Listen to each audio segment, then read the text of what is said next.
Do you actually believe that there was no discrimination against the lower Varnas Jatis in ancient times? Because as you will very well know that when Adi Shankaracharya was walking in Kashi, he saw a Chandala and he was appalled by the sight of him, and then only he realized that it was Lord Shiva. And similarly, in Ramanujacharya, his wife didn't serve food to another non-Brahmin, and that is why actually it is said that Ramanujacharya left his wife and became sannyasi, entered as sannyasi dharma. So, though you can say that these acharyas had the realization, but the fact remains that Adi Shankaracharya was appalled. The initial reaction was one of shock, and Ramanujacharya's wife was averse to provide food to a non-Brahmin because of the societal circumstances. When you have that as the background, so there must have been some sort of a discrimination against lower jatis or varnas. So, how do you respond to this criticism? First and foremost, discrimination against any person or any community in any form has no place in a civilized society. So it has to be condemned, it has to be rejected. Right? So we don't want to come across as supporting any discrimination. Having said that, we have to look at it as 2 points. A, what time period are we talking about? Independent India, you can say there is no discrimination. I'm going in the reverse order or chronological order. Let's look at the period of invasions.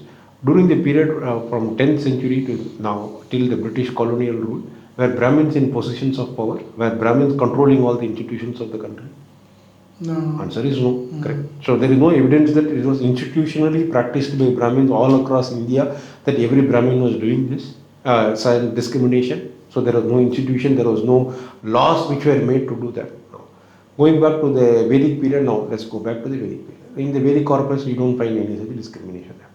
So one can say between the period, we call Vedas as Amati, I don't put any timeline to this, right? But as per the Western scholars, if you follow their narrative, then there is a period between say 3rd century Common Era to the 10th century Common Era. Even during the time there was the era where the Buddhist influence was very high, the Jainist influence was very high.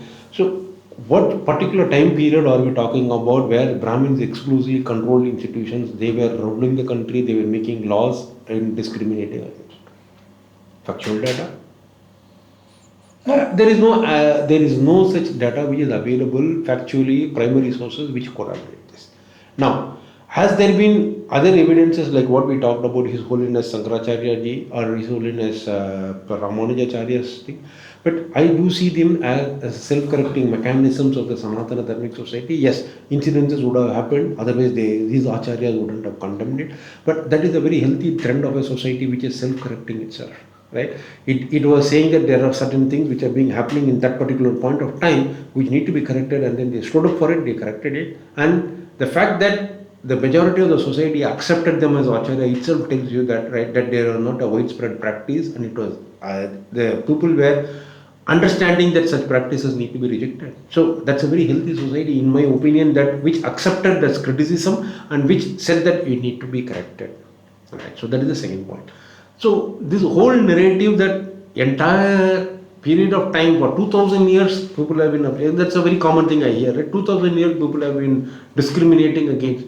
Well, let's have a factual discussion on that. I think that is where the data has to be provided. In fact, you will be surprised to see that Dr. Ambedkar has actually pointed this out, that in the British colonial writings, he says that it has always been one-sided, that Brahmins were discriminating against other communities is what the British narrative has been. And he says that it is counterintuitive, but you will actually find that Dr. Ambedkar listed evidences where other communities have also said that Brahmins bring bad luck to them.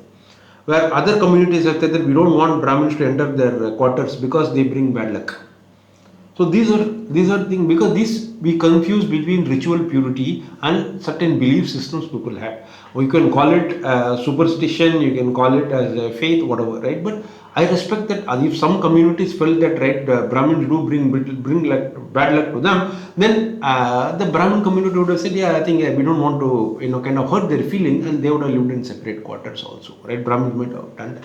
So we don't know. So we are researching that, and that's why I would say that a lot of discussion and debate need to happen here for our own Bharatiya civilization, because Not talking about is not going to solve the problem, or denial or saying, oh, nothing happened, that is also not going to solve the problem. What exactly happened? We need to take away the colonial lens and we need to have our own drishti, and that's why we, as part of our Saptarishi team's effort, we are bringing in more scholars to discuss these issues, go to the root cause, go to the primary sources, find a narrative which is unbiased, and then bring up a Bharatiya counter narrative, Bharatiya civilizational narrative.